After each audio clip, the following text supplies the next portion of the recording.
ओम श्री अरविंदाय नमः. ओम श्री माताजी नमः. ओम भूर्भुवस्वाहा. ओम तत्सवितुः वरं रूपं ज्योतिः परस्य धीमहि यन्नः सत्येन दीपयेत्. The mantra of transformation, the Savitri mantra, given by the great supramental Mahayogi Shri Aurobindo to the entire world. आता ही श्री अरविंदांची सावित्री काय आहे आपण थोडक्यामध्ये लक्षामध्ये घेऊया.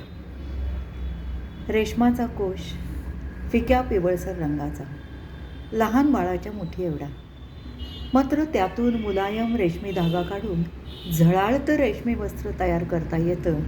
तसंच महाभारतात केवळ 280 श्लोकांमध्ये सांगितलेले सावित्री आख्यान 24,000 ओळींचं बनवून एक झळाळतं मजबूत महावस्त्र श्री अरविंदांनी या जगाला दिलं आहे. ते म्हणजे हे सावित्री महाकाव्य.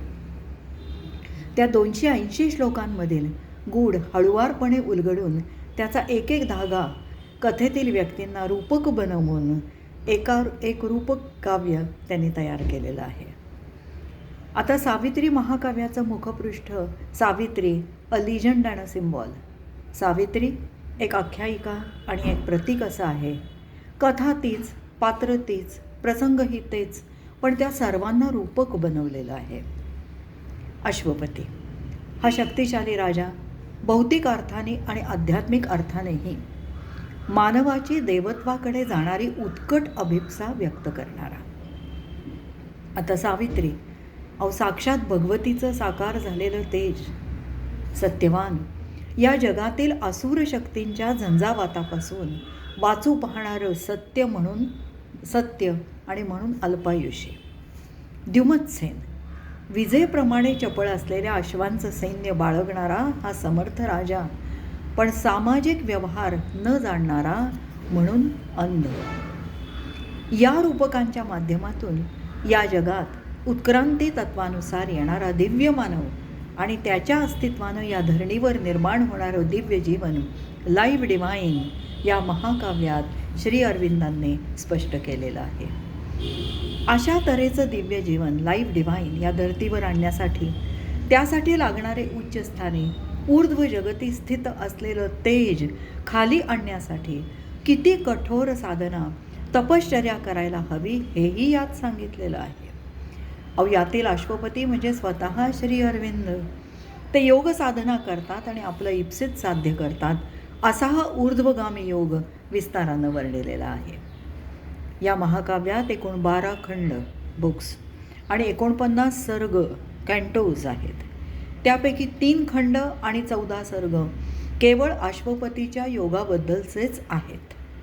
उरलेले खंड सावित्रीचा योग आणि इतर पात्रांशी संबंधित आहेत. यात सावित्रीचा योगही वर्णिलेला आहे. यमाशी सामना देण्याइतपत समर्थ होण्यासाठी तिनं ही योग साधना केलेली आहे. अश्वपतीचा योग ऊर्ध्वगामी, एक जगत ओलांडत अशी 17हून अधिक जगतं त्यांनी ओलांडलेली आहेत. नंतर भगवतीचं दर्शन घेणारा, तिच्या पायी सर्वस्व झोकून देऊन तिने साकार रूपानं धर्तीवर यावं यासाठी आर्द्र आक्रंदन भक्तीचा टाहू करणारा आणि भगवतीकडून वरदान घेऊनच परतणारा असा हा अश्वपती. तर सावित्रीचा योग अंतरंगात खोल दडलेल्या आत्म्याचा सायकिक बीइंग शोध घेणारा, त्याच्या दर्शनाने स्पर्शाने अंतर्बाह्य चेतना उजळून टाकणारा, समर्थ बनवणारा. आत्तापर्यंत योग साधना सांगणारे ग्रंथ कमीच आहेत, कारण योग साधना त्यातील टप्पे सामान्य माणसांना कळू नयेत. अशिष्याय न देयम अशी परंपरा असल्याने योगाबद्दलचं लिखाण हे खरं कमीच आहे. मात्र श्री अरविंदाने दोन्ही प्रकारच्या योग साधना या महाकाव्यामध्ये वर्णिलेल्या आहेत. अत्यंत कठीण विषय तोही काव्यात मांडणारे श्री अरविंद एकमेव कवियोगी. त्यातही संवाद रूपाने साध्या काव्यापेक्षा संवाद रूपाचं काव्य अधिक भावतं. अश्वपती भगवती संवाद सत्यवान सावित्री संवाद, नारद सावित्रीच्या आईचा संवाद, दिव्य ध्वनी आणि सावित्री संवाद, यम सावित्री संवाद, किती रूपक, किती उपमा, मानवी मनाला कल्पनाही करता येणार नाहीत अशी आध्यात्मिक गूढ रूपक. या योगाचा काव्यमय पट चितारायला श्री अरविंदांना 45 वर्षाहून अधिक काळ लागला. का? जगातील अनेक भाषा अवगत असणाऱ्या या भाषाविदाला, वयाच्या 12 वर्षापासून काव्य लिहिणाऱ्या या कवीला 24,000हून अधिक ओळींचं महाकाव्य लिहायला इतकी वर्ष लागावीत. कारण उघड आहे, यातील योग साधना दोनही प्रकारांची त्यांनी स्वतः केलेली आहे. त्या साधनेत गाठलेले टप्पे प्रत्यक्ष गाठल्यावर, पाहिल्यावर, अनुभवल्यावरच ते त्यांनी शब्दबद्ध केलेले आहेत. त्यातील काहीही सांगीव ऐकीव नाही, तर सारं काही प्रत्यक्ष अनुभवलेलं. एखाद्या वेळी एकाच टप्प्यावर वेगवेगळे अनुभव येऊ शकतात, तेही खरेच असतात म्हणून सावित्री पुन्हा पुन्हा तपासून लिहिली गेली आहे. शेवटी 1950 साली सप्टेंबरमध्ये श्री अरविंद म्हणाले, आता सावित्री आटोपती घेतली पाहिजे. आता त्यांना सावित्रीत सांगितलेल्या योग साधनेचा पुढचा टप्पा गाठण्यासाठी, अंतिम यश मिळवण्यासाठी देहत्याग करायचा होता. बडोद्याला सुरू केलेलं हे महाकाव्य पॉंडिचेरीला 1950 साली संपवलं. आता प्रश्न पडतो की सावित्रीचीच कथा श्री अरविंदांना का आवडले? महाकाव्याच्या कितीतरी कथा आपल्या भारतीय परंपरेत आहेत. मानवाला प्रथमपासूनच आपल्या मृत्यूबद्दल गूढ आणि भीती आहे. मृत्यू येऊच नये हीच मानवाची आदिम काळापासूनची इच्छा. बरं, नाही टाळता येत मृत्यू, तर तो निदान सुखाने यावा यासाठी केलेले प्रयत्नही नोंदले गेलेले आहेत. कठोपनिषदातील नचिकेताची कथा, मृत्यूचं गूढ त्याच्याच तोंडून ऐकणारा तो बटू. पुरुरवा उर्वशी कथा, या धर्तीवर राहिलं तर मृत्यू गाठतोच म्हणून उर्वशीबरोबर राहू इच्छिणारा पुरुरवा. तसंच मृत पत्नीला जिवंत करूनच आणायचं या निर्धाराने यमाच्या दरबारामध्ये पोहोचणारा, यमाच्या म्हणण्यानुसार उरलेल्या आयुष्यातील अर्ध आयुष्य यमाच्या पायाशी फेकून देणारा आणि प्रियंवदेला परत आणणारा रुरु. या कथांवर श्री अरविंदांनी काव्य लिहिली आहेत, पण या सर्व कथांमधील यमाशी सामना करू शकणारी, यमाशी तडजोड करणारी सारी पात्र पुरुष पात्र आहेत. परंतु सावित्रीच्या कथेत मात्र सावित्री स्त्री असूनही पुरुषांच्या तुल्यबळ आहे, नव्हे त्याहूनही श्रेष्ठ साधना करणारी शक्तिशाली स्त्री आहे. ती यमाशी कुठलीही तडजोड करत नाही, कमीपणा स्वीकारत नाही, त्यानं दिलेली वरदान परत करणारी आहे. एवढंच नव्हे तर युगानुयुगांपासून यमराजांना क्रूर कृत्य करावी लागल्याने चढलेली श्यामल आवरणं आपल्या योग प्रकाशानं नाहीशी करणारी, त्यालाही उजळून टाकणारी, त्याला त्याचं मूळ तेजस्वी रूप बहाल करणारी आहे.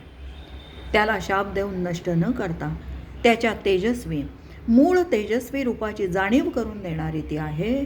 ती यमाची सखीच बनली आहे जणू, आणि म्हणूनच श्री अरविंदांना या कथेची मोहिनी पडली. या महाकाव्यात महाकाव्य लेखनाचे संकेतही त्यांनी पाळले आहेत. मात्र त्यासाठी समन्वयाचा त्यांचा आवडता सिद्धांत त्यांनी वापरला आहे.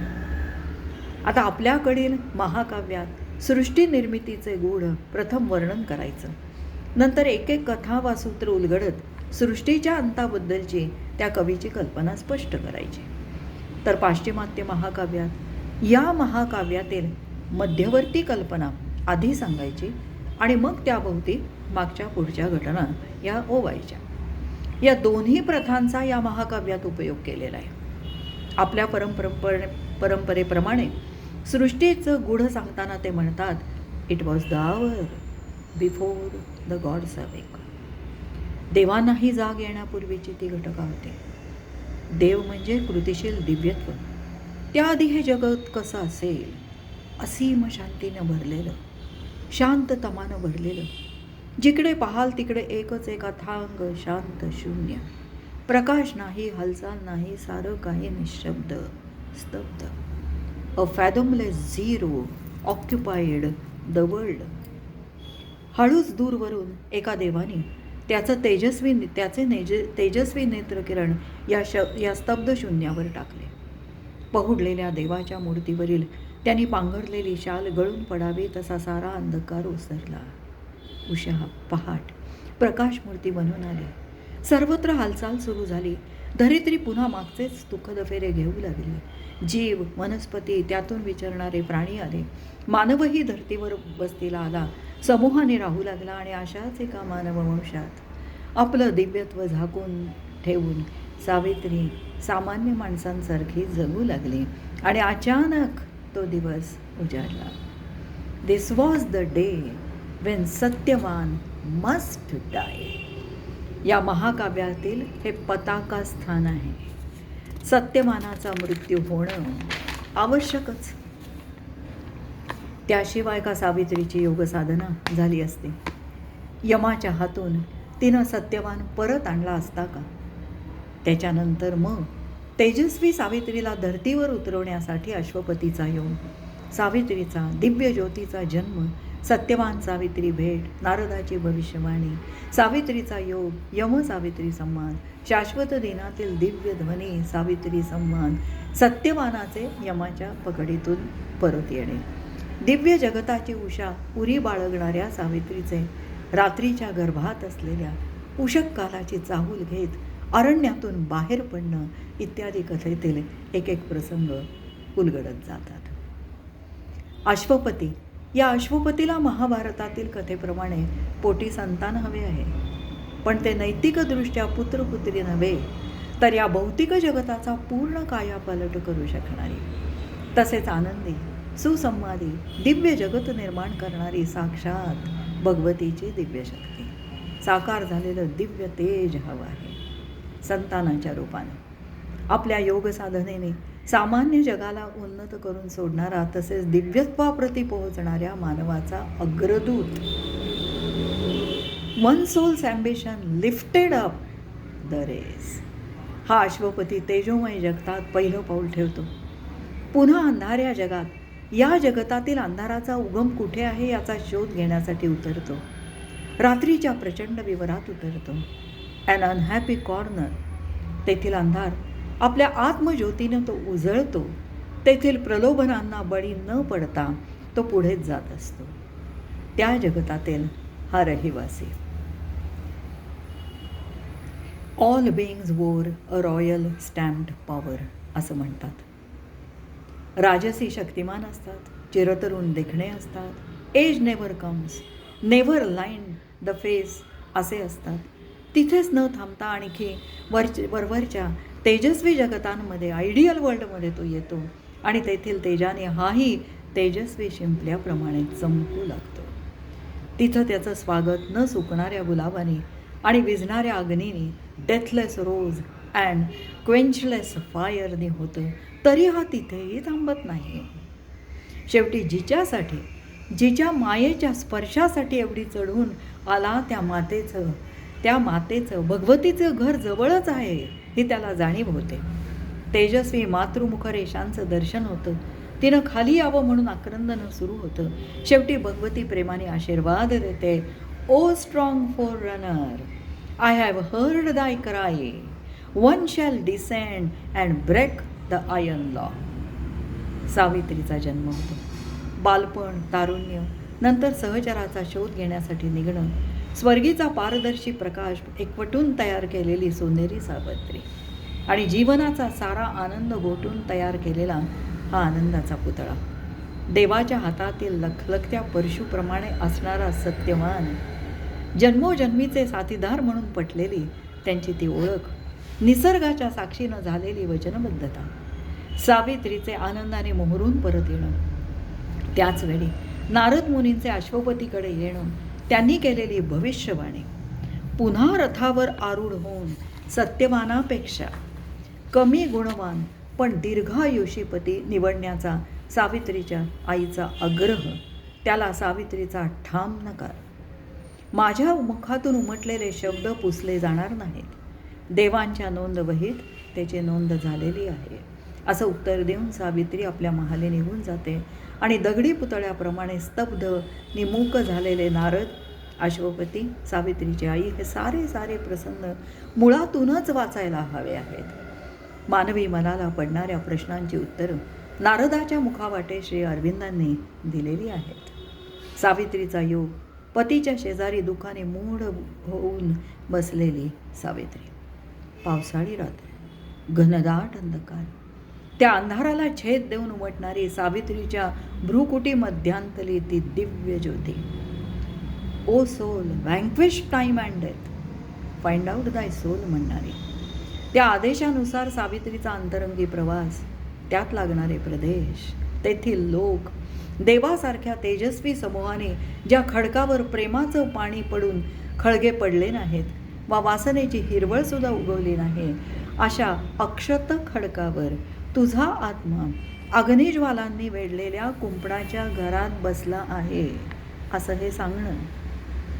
The secret deity and its human part, a calm immortal and the struggling सोलची भेट होणं, सावित्रीची तिच्या आत्म्याशी भेट होणं, त्या आत्मस्पर्शाने अंतर्बाह्य उजळून जाणं, शक्ती संपन्न होणं, यमाशी सामना करण्यासाठी सावित्रीचं सिद्ध होणं. आणि तो दिवस उजाडतो. सावित्री सत्यवानाबरोबर अरण्यात जाते. वृक्षावर चढलेल्या सत्यवानाच्या मस्तकावर घणाचे घाव पडू लागतात. खाली उतरता उतरता तो म्हणतो, सावित्री, सावित्री, माझ्या जीवा, मला उराशी घे, म्हणजे मृत्यू देखील दूर जाईल. Savitri, my soul, lean down and kiss me when I die. Savitri जरी कवळलेल्या सत्यवानाच्या मुखावर झुकते, पण तोवर सत्यवान दूर दूर निघून गेलेला असतो. समोर उभा असतो काळा कभिन्न अंधाऱ्या छायेसारखा मृत्यू. सत्यवान पुढे, यमराज मागे, त्यामागे सावित्री, असा त्यांचा अंधाऱ्या वाटेवरचा प्रवास आता सुरू होतो. त्या अंधारातही दीपशिखेसारखी सावित्री चमकत होती. मानवाचं क्षुद्रत्व वर्णन करणाऱ्या यमराजाला बराच वेळ उत्तरही देत होती. मात्र तुला काही वर देऊ का, तुला आनंद होईल असं काही करू का, असं यमन म्हणताच सावित्रीने उत्तर देते, यमराजा, वरदान देण्यासाठी तुझ्या दारी आलेली मी याचक नाही आहे, तर तुझ्या तुल्यबळ सामर्थ्य असलेली मी आहे. देणार असलास तर माझा सत्यवान दे, अन्यथा सत्यवान देऊ शकत नाही अशी असहाय्यता प्रगट कर. मग त्याला परत कसं मिळवायचं हे मी पाहीन. शेवटी सावित्रीच्या दिव्य तेजापुढे यम हरतो. तिच्या देहातून बाहेर पडलेल्या प्रकाशात तो विरघळून जातो. He was eaten by the light. आपल्या मूळ रूपात मूलस्थानी परत जातो. उरतात मग सत्यवान, सावित्री आणि त्यांच्यामध्ये एक भिंत. त्या भिंतीला लावलेलं कुलूप. एखाद्या पाखराने सारं बळ एकवटून उंच शिखरावर झेप घ्यावी, त्याप्रमाणे सावित्री त्या अखंड प्रकाशाच्या शाश्वत जगतात झेपावते. तिथे भगवती मातेचा दिव्य धनी तिच्याशी संवाद साधतो. तिथे असलेल्या सत्यवानासोबत तिथेच राहण्याचा आग्रह करतो. पुन्हा पुन्हा तिला वेगवेगळ्या नामांनी संबोधून तिथेच राहण्याचा आणि सत्यवानाला खाली न नेण्याचा आग्रह करू नको म्हणून सांगतो. पण सावित्री, तूच तर आम्हाला तुझंच कार्य करण्यासाठी या धरित्रीवर पाठवलं होतंस ना, मग का करतोस आमची ताटावतूट? हे दिव्य कारागिरा, इशुकारा, ओ गॉडस्मिथ, मी आणि सत्यवान एकाच विड्याचे दोन भाग. विड्याचं लखलखतं पात सत्यवान, तर त्याची हिरेजडित मूठ म्हणजे सावित्री. हा विडा उत्तम कार्यक्षम व्हावा यासाठी त्यावर हवे तेवढे घणाचे घाव घाल, पण वेगळं करू नकोस. शेवटी भगवती वरदान देते आणि म्हणते, तुझ्या समवेत सतत राहीन, तुझ्या नेत्रांनी जग पाहीन, तुझ्या बाहूंमध्ये आसरा घेणाऱ्याला प्रत्यक्ष माझ्याच बाहूंमध्ये विसावल्याचं समाधान लाभेल. चंद्र सूर्याच्या नेत्रांनी तुझ्यावर लक्ष ठेवीन. ह्या जगासाठी माझा प्रकाश, माझा आनंद, माझी माया मी तुला देते आहे. या संवादानंतर एक अदृश्य हात त्या कुलपात किल्ली फिरवतो. सत्यवान सावित्रीमधील पडदा दूर होतो. अत्यंत तेजस्वी सत्यवान आणि त्यासोबतच सुवर्ण गजांच्या दाराआड दडलेले सारे अध्यात्म धन सावित्रीला मिळते. लहान बालकाच्या हातात फडफडणाऱ्या पाखराप्रमाणे सत्यवान खाली येऊ लागतो, तर स्वर्गीच्या वृक्षावरून गळलेल्या बिरबिरत येणाऱ्या पानाप्रमाणे सावित्री खाली येऊ लागते. खाली दर्भावर निजलेल्या काय मध्ये नका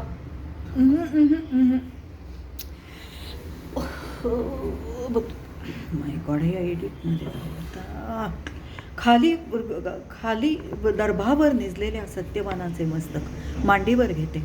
हळूहळू त्याला जाग येते. तो विचारतो, सावित्री, कुठे कुठे फिरलो आपण, आणि आपल्याबरोबरचा तो काळा प्रचंड माणूस कुठे गेला?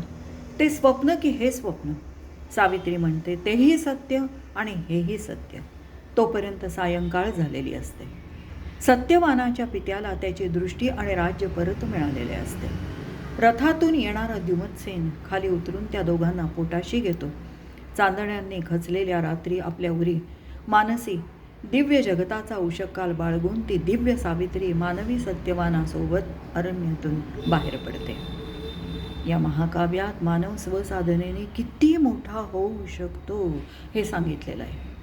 अश्वपतीला भगवती वेळेआधी खाली उतरण्याचा आग्रह करू नको असं म्हणते.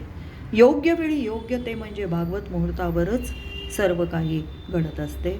आहे त्यात गवसले त्यात समाधान मान असं म्हणते. तेव्हा तो म्हणतो, माते, तुझे जगनिर्मितीचे कार्य चालूच आहे, थांबले नाही. भावी काळात या पृथ्वीवर उतरणाऱ्या सनाईड अँड मून फुटेड बालकांचं समूहाच्या समूह प्रभात ताऱ्याच्या मार्गानं धर्तीवर उतरत असलेले मला स्पष्ट दिसत आहे. दिव्य जगताचा साक्षात्कार झाला आहे. तशीच सावित्री मानवी स्त्री तिला वाटेत भेटते. मदर ऑफ सॉरो, दुःख माता. ती म्हणते, अगं सावित्री, तुझा दिव्य आत्मा मीच आहे. आय एम दाय सिक्रेट सोल. तर ही म्हणते, नव्हे, तू तर माझ्या आत्म्याचा एक अंश आहेस. मानवी दुःखात सहानुभूती दाखवण्यासाठी या स्थळी नेमलेला. पुढे ती माता तिची व्यथा सांगते. तेव्हा ती म्हणते, हे पहा, मी आता जाते आहे ना, येताना स्वर्गीचं पेय तुझ्यासाठी आणीन. ते तू प्यालेस की तुझ्या बाहूंमध्ये नक्कीच बळ येईल. पुढच्या टप्प्यावर मदर ऑफ माइट शक्तिमाता दुर्गा भेटते. तीही म्हणते, सावित्री, अगं मी तर तुझा गूढ आत्मा आहे. ती मातासुद्धा तिची व्यथा हिला सांगते. तेव्हा सावित्री म्हणते, अगं मी येईन तेव्हा तुझ्यासाठी एक आरसा आणीन. त्यात तू पाहशील तेव्हा हे जगत परमेश्वराला जसं दिसतं तसं तुला दिसेल आणि तुझ्या मनीची हुरहुर नाहीशी होईल. मीच तुला या जागी मानवाला प्रकाशाच्या मार्गावर नेण्यासाठी, त्याला शक्ती देण्यासाठी नेमलेलं आहे. पुढील चढणीवर भेटते प्रकाशमाता, मदर ऑफ लाईट. तिलाही सावित्रीचं हेच उत्तर, मी त्या परमेश्वराचा सनातनाचा हात हाती घेऊन येईल. त्याची दिव्य चेतना आणि मानवी चेतना एकरूप होईल. मंगल परिणाम घडून येईल. पृथ्वीवर दिव्य जीवन निर्माण होईल. सर्वत्र आनंद, समाधान आणि सामंजस्य नांदेल. पारंपरिक महाकाव्यानुसार यातही धरतीचा अंत वर्णन केला आहे, पण प्रलय होऊन आता पृथ्वीचा अंत होणार नाही.